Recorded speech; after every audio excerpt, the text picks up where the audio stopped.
ஓம் குருவே துணை ஸ்ரீ வராகமிகிற ஜோதிட பயிற்சி மையம் வழங்கும் astro online Kallakurichi YouTube channel தங்களை அன்போடு வரவேற்கிறது. ராகு கேதுக்கள் பாருங்களேன், இந்த உலகத்துல ஒண்ணுமே இல்லாத விஷயத்துக்கு தான் நம்ம வந்து நிறைய விஷயத்த அதுக்காக தான் நம்ம ஓடிட்டு இருக்கோம். வாழ்க்கையே பார்த்தீங்கன்னா பிரபஞ்சம் கடைசியில் ஒண்ணுமே இல்லைன்னாங்க. அதுதான் ராகு கேது மாயை இல்லைங்களா? அது எப்படின்னு சொல்லி ஐயா பேச இருக்கின்றார்கள். பொன்னாடி போங்க பார்த்தீங்க ஐயா, பொன்னாடி பற்றி கேட்கலாம் வாங்க. போட்டோ நீங்க ஒரு போட்டோ எடுங்கய்யா. ஒரு போட்டோ ஐயா மூணு சொல்லுங்க ஐயா.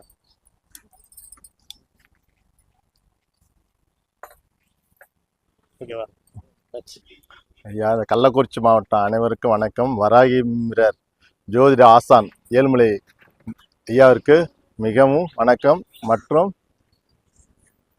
இந்த ஜோதிட ஆய்வாளர்கள் மற்றும் நண்பர்கள் இங்கு வந்திருக்க அனைத்து குருமார்களுக்கும் நண்பர்களுக்கும் கோடான கோடி வணக்கத்தை தெரிவித்துக் கொள்கிறேன். இப்போ நாங்கள் என்னுடைய குருநாதர் ஐயா ஞானமூர்த்தி ஐயாவும் ஏழுமலை ஐயாவும் நிறைய குருமார்கிட்ட நாங்கள் படிச்சிருக்கிறோம். கிட்டத்தட்ட ஒரு 40 குருமாருக்கு படிச்சிருக்கிறோம். ஒரு ஜோதிட கலை மட்டும் படிக்கல, நிறையா ஜோதிட கலை படிச்சிருக்கிறோம். இந்த ஜோதிட கலையில் என்ன கிடைக்கும், அதில் என்ன கிடைக்கும், இதில் என்ன கிடைக்கும், நிறைய படித்தோம். ஆனால் 40 குருமார்கிட்ட படித்தேன். அதில் எப்படி இந்த நவகிரகங்கள் 9ன்ற பேர் 9 குரு அதில் ஃபில்டர் பண்ணி எங்களுக்கு நல்ல நல்ல கலைகள்லாம் அவங்கள்ட்டையும் எடுத்தோம், எல்லாத்திட்டையும் எடுத்தோம். அதுலேயும் என்னுடைய குருநாதர் மகவ ஞானமூர்த்தி அவர் ஒரு நல்ல அருமையான குருநாதர். அதனால் இந்த ஜோதிட துறைக்கு நான் வந்தது ஒரு காரணம். இப்போ இந்த பாப்பா யூனிவர்சிட்டி பேசுனத அவங்க தாத்தா தான், வேற யாரும் இல்லை. நான் ஜோதிடத்தை எனக்கு நம்ப மாட்டேன்னு இல்லை, நம்பிக்கை இல்லை. ஜோதிடத்தை நான் எப்பயுமே உழைப்பை நம்புவேன், நேர்மை நம்புவேன். வேணா ஜோதிடத்தை சொன்னா இது நடத்தணுமா அது நடத்தலாம், எனக்கு ஒரு நம்பிக்கை குறைவு தான். வேணா அந்த ஜோதிடத்தை நான் 2000 பிற்பாடு தான் என்னுடைய வாழ்க்கையில ஜோதிடம்னா அது உண்மைன்ற மாரி இருந்தது. அது என்னன்னா இந்த யூனிவர்சிட்டியுடைய தாத்தா தொட்டித்தார் சோசின்னு சொல்லுவாங்க. அவர் பிச்சைப்பிள்ளை அவங்க மகன் தான் இப்போ இங்கே உட்காந்துருக்காரு சீனிவாசன். இவருடைய மகள் தான் யூனிவர்சிட்டி. வேணா அவங்க அப்பா அன்னைக்கு ஒரு ஜாதம் பார்க்க 100 ரூபாய்க்கு 10 ஜாதம் பார்ப்பாங்க ஒரு குடும்பத்தில். வேணா அவங்க அப்பா மட்டும் அன்னைக்கு 100 ரூபாய்க்கு ஒரு ஜாதம் மட்டும்தான் பார்ப்பாங்க. நான் சொல்றது 2000 இன்னைக்கு 2025 25 வருஷத்துக்கு முன்னாடி. வேணா நான் அன்னைக்கு மட்டும் இவங்க அப்பாட்ட பாக்குற அன்னைக்கு மட்டும் கிட்டத்தட்ட 5 பேர்த்து ஜாதம் பார்த்தேன் ஒரே நாள்ல. நான் ஒரு போலீஸ் டிபார்ட்மெண்ட்ல இருந்தேன். 2000 நான் 12 வருஷம் சர்வீஸ் பண்ணிட்டு வந்துட்டேன். அன்னைக்கு மோட்டார் போகலான்னு வந்துட்டேன். 24 ஹவர் சர்வீஸு, சரி ஃபேமிலி நம்ம லைஃப் இதாகிடுன்ட்டு வந்துட்டேன். வண்டி போடும்போது நான் போடணும் முடியும். ஏன்னா நம்ம உழைக்கிறோம், கஷ்டப்பட்டு உழைக்கிறோம், நஷ்டம் வர எந்த தொழிலுமே கஷ்டப்பட்டு உழைச்சா நஷ்டம் வராது, லாபம் வரலான்னு அந்த நம்பிக்கை இருக்குது. அப்படின்னு இருக்கும்போது நம்ம நேரங்களும் சரியில்லை, லாபம் தான் வராது, வேணா நஷ்டம் வராதுன்னு இருப்பேன். எப்பவுமே எந்த தொழிலுமே நான் அது என்னுடைய கான்செப்ட். வேணா எங்கள் அம்மாவும் என் தம்பியும் அவங்க பையனுடைய ஜாதத்தை எடுத்துகிட்டு போய் மற்ற சோசியக்காரனை பார்த்துருக்குறாங்க. என்னுடைய பையனுக்கு 7.5 சனி ஓடிட்டு இருக்குது. 7.5 சனி ஓடிட்டு இருக்கும்போது என்ன பண்ணிட்டாங்க, வண்டி போடக்கூடாது, போட்டால் புளியா மரத்தில் தான் இடிப்பான், டயர் வாங்கிறது கூட காசு இருக்காதுன்னுட்டு இப்படி சொல்லிட்டாங்க. எங்கள் வீட்டில் எங்கள் அம்மாவும் என் தம்பியும் எங்களுக்கு தெரியாத போய் ஜாதம் பார்த்துட்டு வந்துட்டு கடைசியில் வீட்டில் எங்கள் அம்மாவும் என் தம்பியும் நீலாம் வண்டியெல்லாம் போடக்கூடாது. நான் நல்ல ஒரு பொசிஷனில் இருந்தேன், வேலையிலே நல்ல பொசிஷனில் இருந்தேன். நான் ஒரு கருப்புணப்படையில் நல்ல ஒரு பொசிஷனில் இருந்தேன். கமாண்டோ கராத்தே நான் இன்ஸ்ட்ரக்டர் இருந்தேன், பாக்ஸிங் இன்ஸ்ட்ரக்டர் இருந்தேன், எல்லா ட்ரைனிங் பண்ணேன். என் டிபார்ட்மெண்ட்டில் டிரைவிங்கில் இருந்து எல்லாமே பண்ணினேன். அங்கே நல்லா சிறப்பாக இருந்தேன். ஏன்னா வீட்டில் எங்கள் அப்பா கொஞ்சம் அவருடைய நிர்வாகம் சரியில்லை. அதனால் ஃபேமிலி லைஃப்பில் ஒரு முறை தான், 2ஆம் முறை யாரும் பார்த்ததில்ல. ஒரு வீடு கொடுத்தா இன்னொரு வீடு வாங்கலாம், எல்லாமே கொடுத்தா இன்னொன்று நம்ம வாங்கலாம். வாழ்க்கை மட்டும் இன்னொன்று வாங்கவே முடியாது. அது நம்ம கண்ணுக்கு முன்னாடி நம்ம பொண்டாட்டி பிள்ளைங்களை எல்லாத்தையும் நம்ம வாழ்நாளில் இப்போ பார்த்துட்டு போகணும். அப்படி இன்னொரு மாரி வாங்குற மாதிரி தான் நான் அந்த வேலையை விட்டு வந்துருக்க மாட்டேன். ஆனால் அந்த வேலையை எனக்கு காப்பாற்றி விட்டு நல்ல லெவலில் இருந்தேன், நல்ல பொசிஷனில் இருந்தேன். 24 ஏகே படிச்சுன்னு என் பெட்டில் இருக்கான். வாழ்க்கை அது வந்து சொர்க்கம், அதை மறக்க முடியாது. அதே இந்த சோசியத்தை நம்பாதவன் அந்த கடவுள் என்ன நினைச்சாரோ தெரியல.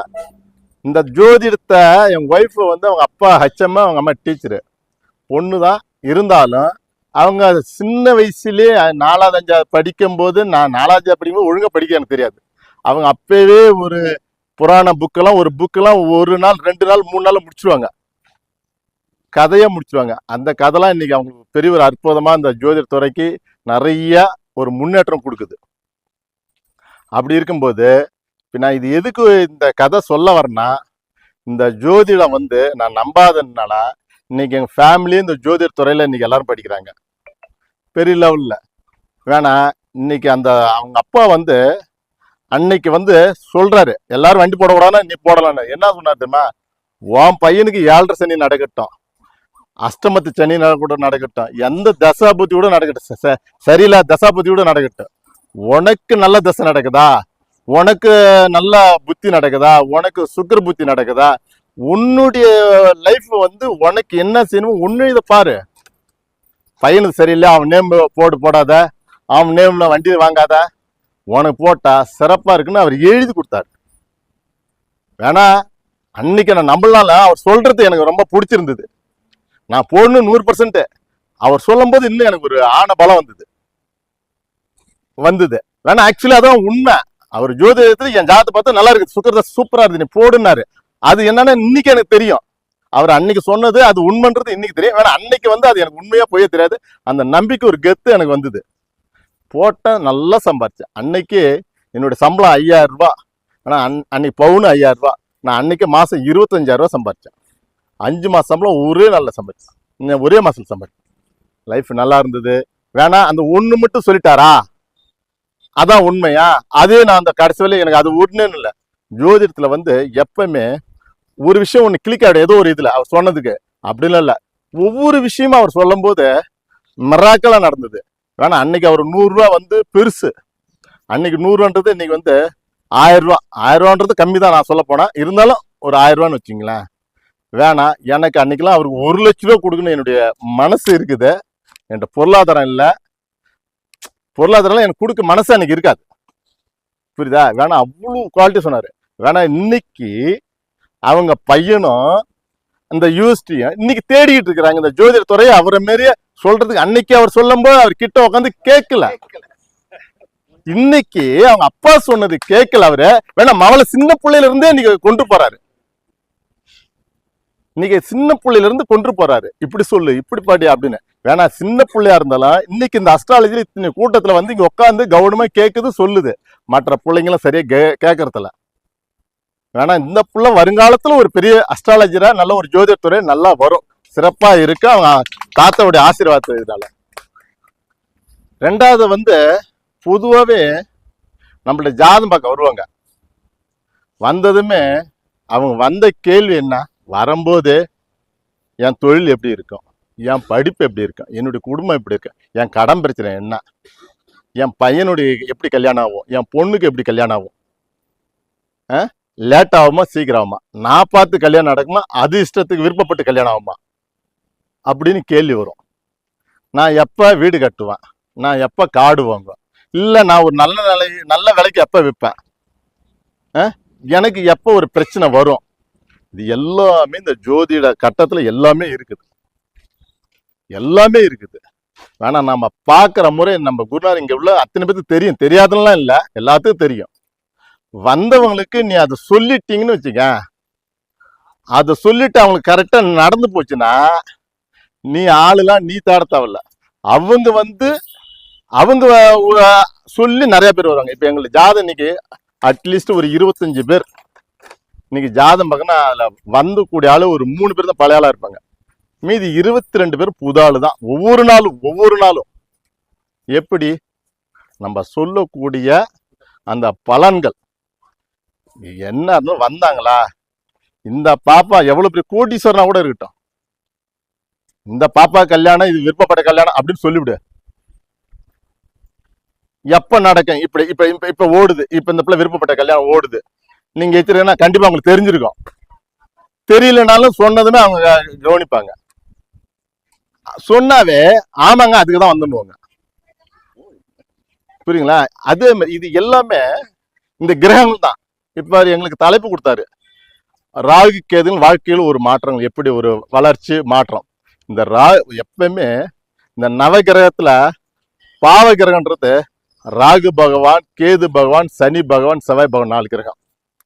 அது சூரியன் சொல்லுவாங்க. இருந்தாலும் இந்த 4 கிரகத்தை மெயினா பார்க்கணும். சுப கிரகங்கள் இருக்குது, அவங்க சுபர்கள். இருந்தாலும் அந்த சுபர்களா இருந்தாலும் இந்த பாவ கிரகத்து கூட சேரும்போது என்ன பண்ணுவாரு, சுபகிரகங்கள் சுப கிரகத்தோட சேரும்போது என்ன பண்ணுவாரு, பாவ கிரகத்தோட சேரும்போது என்ன பண்ணுவாரு, சுப கிரகத்தோட என்ன சேரும்போது என்ன பண்ணுவாரு. இது மெயினா நம்ம கண்காணிக்கணும். அந்த கண்காணிக்கும் போது இந்த புள்ளுடைய வாழ்க்கை எப்படி நிர்மாணம் ஆகும், நல்ல லைஃபா இல்ல கஷ்டப்படுமா, விருப்பப்பட்ட கல்யாணமா இல்ல ஓடி போய் கல்யாணமா இல்ல அப்பா அம்மா பார்த்த கல்யாணமா அப்படின்னு சொல்லலாம். அதே மாதிரியா ஒரு ஆண் ஜாதமா இருந்தாலும் சரி, ஒரு பெண் ஜாதமா இருந்தாலும் சரி, அவ்வளவுதான் விஷயம். இவன் வேலை சில குடும்பத்தில் இருக்காங்க. இப்ப ஐயாக்கெல்லாம் நிறைய காலையில இருந்து இன்னைக்கு எல்லாம் பேசுறாங்க. இவன் உள்ளூர்ல வேலை செய்வானா இல்ல வெளியூர்ல வேலை செய்வானா இல்ல வெளிநாட்டுல போய் வேலை செய்வானா அப்படின்னும் போது, இப்ப அதான் சொன்னாரு ஐயா, ஒருத்தர் சொன்னாரு, இப்ப இந்த லட்சுமி ஐயா கூட சொன்னாரு, எல்லாமே எங்களுடைய குருநாதன் மகாமூர்த்தியும் மற்ற குருமார் நிறைய பேர் இருந்தாலும் எங்களுடைய இவரும் எங்களுக்கு ஒரு பெரிய நல்ல ஒரு இதெல்லாம் கொடுத்தாரு. என்ன அந்த கால சர்ப தோஷம் யோகன்னுவாங்க. இவர் சொன்னாரு, ஒரு ராய்க்கது ஒரு மையப்புள்ளி அச்சு சொல்லுவாங்க, ராய்க்கது அச்சு புள்ளின்னு சொல்லுவாங்க.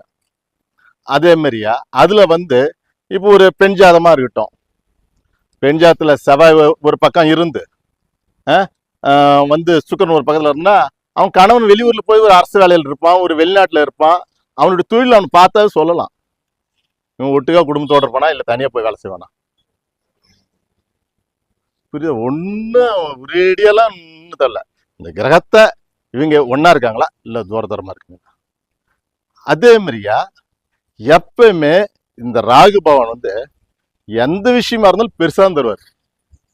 ஒரு நல்ல விஷயத்துக்கும் சரி, நியாயமா கரெக்டா சம்பாரிச்சுனா நிறைய இன்னைக்கு முஸ்லீம் கண்ட்ரிலாம் இன்னைக்கு என்ன வளம், பெரிய பெரிய கண்ட்ரிலாம் பெரிய பெரிய அப்பார்ட்மெண்ட்லாம் இந்த ராகு பகவான் தான் கொடுப்பாரு.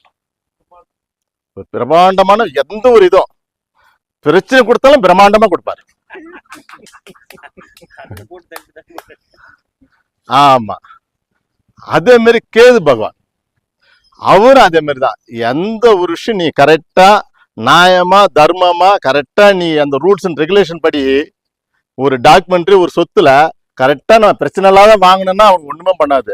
அவனை ஏமாத்தி அவனை கொக்கி போட்டு இப்படி சொத்து அவன்கிட்ட இருந்து ஒரு 10 கோடி சொத்து நம்ம ஒரு 2 கோடியில் வாங்கி போடலாம், 8 கோடி அவனை ஏமாத்தலாம் பண்ணவனா அவனுக்கு கேதுபான் வாடா வாடா வாடா வாடன்னு அவனை வச்சு செய்வாரு. இந்த 2 கோடியுமே அவன் கைக்கு கிடைக்காத மாதிரியா பல வருஷங்கள் இழுத்துக்கிட்டு இருக்கு அவனுக்கு.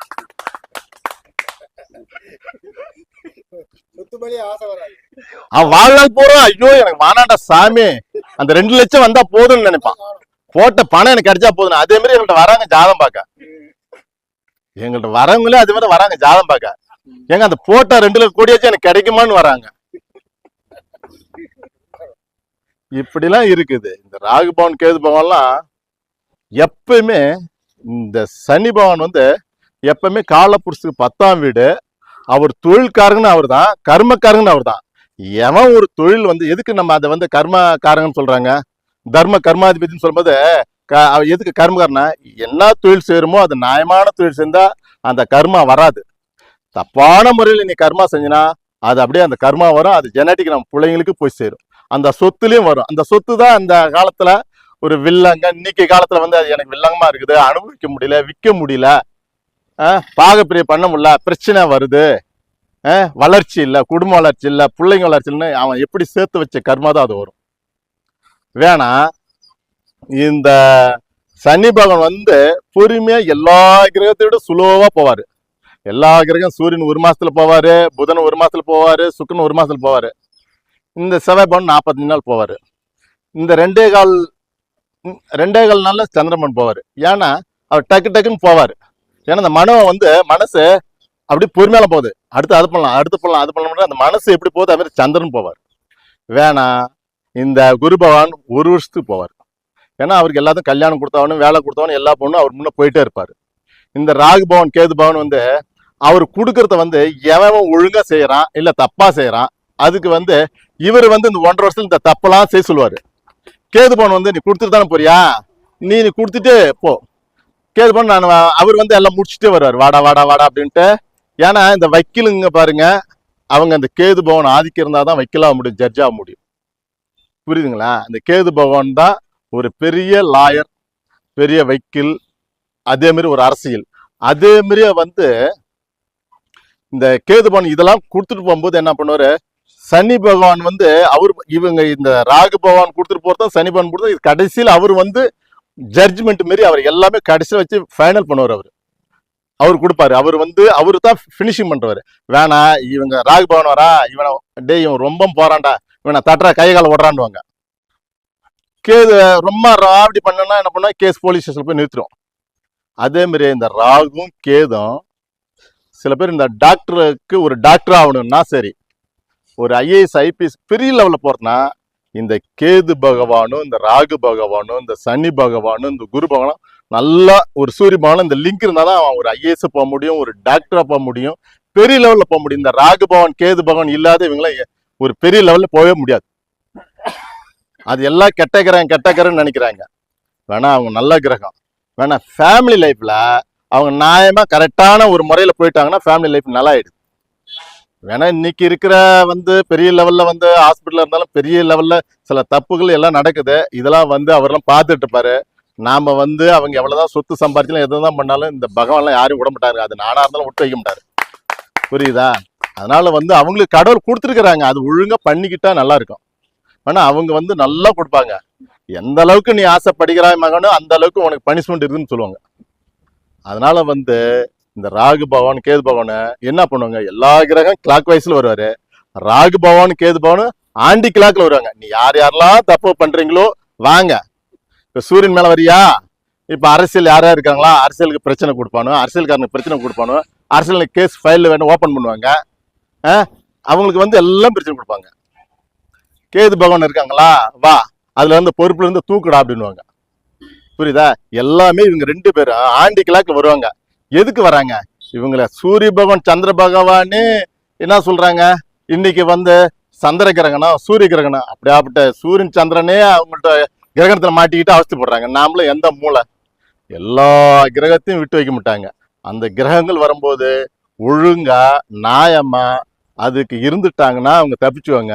எப்பவுமே இன்னைக்கு அவங்கவுங்க குலதெய்வத்தை ஃபர்ஸ்ட், எந்த ஒரு காரியமா இருந்தாலும் குலதெய்வத்தை ஃபர்ஸ்ட் முன்னாடி போய் இது பண்ணுங்க.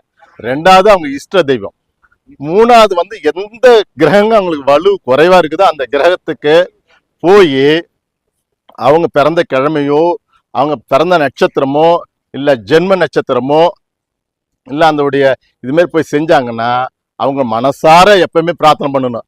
சோசிகாரங்க சொல்லிட்டாங்க நான் போய் தீபம் போட்டு வந்துட்டேன், எனக்கு நடக்கலைன்னா நடக்காது. மனசார அவங்க எந்த ஒரு பரிகாரம்ன்றது வந்து அவங்க சொல்றது என்ன, அந்த நேரத்துல செய்யும் போது அந்த மண்ணு வளத்துல செய்யும்போது அந்த மண்ணு வந்து இப்ப சமயபுரம் போறாங்க, 1000 கண்ணு உடையல், அந்த மண்ணு வளமும் நம்மளுடைய உள்ள அந்த ஒரு சுரபி சுரக்கும். இப்ப சந்தோஷமா இருந்தா ஒரு புன் சிரிப்பு சொல்லும்போது அதுக்கு ஒரு சுரபி சுரக்கும், அழுவும் போது ஒரு சுரபி சுரக்கும். அந்த ஹார்மோன் வந்து சுரக்கும், தூண்டும்.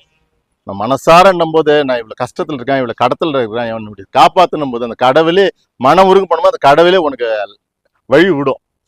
அதே மாதிரியே வந்து இன்னைக்கு எல்லா கிரகமும் சரி நல்லவரே, எல்லா கிரகமும் நீங்க பண்றத வச்சு அவர் கெட்டவரே. அதனால வந்து ராகுகேது பகவான்லாம் ரொம்ப நல்ல கிரகமும், அதனால வந்து எல்லாம் கெட்ட கிரகம் நினைக்க கூடாது. அது செயல்படுத்த நம்ம முறைகள் தான் நம்ம எப்படி பண்றோமோ அதுக்கு தகுந்தாப்புல தான் எல்லா பனிஷ்மெண்ட்டும் கிடைக்கும், எல்லா நன்மைகளும் கிடைக்கும். அதனால வந்து இங்க வந்த அனைவருக்கும் மகத்தான கோடி நன்மைகள். வணக்கம் ஐயா. ரொம்ப சந்தோஷம். அதாவது அவரு சொந்தக்காரங்க கூட இருந்தா ராகுங்க இருந்து கூட இருந்த மாதிரியே பேசிட்டீங்க. அற்புதமா இருக்குது. வாழ்த்துக்கள், நல்லா இருக்கு. அதாவது அனுபவிச்சு சொல்லியிருக்காரு போல, அந்த அளவுக்கு தூக்கி அடிச்சுக்கிறாரு போல ராகு. வாழ்த்துக்கள். அற்புதமா ராகு பத்தி பேசுற ஐயாவுக்கு நன்றிகள். வணக்கம்.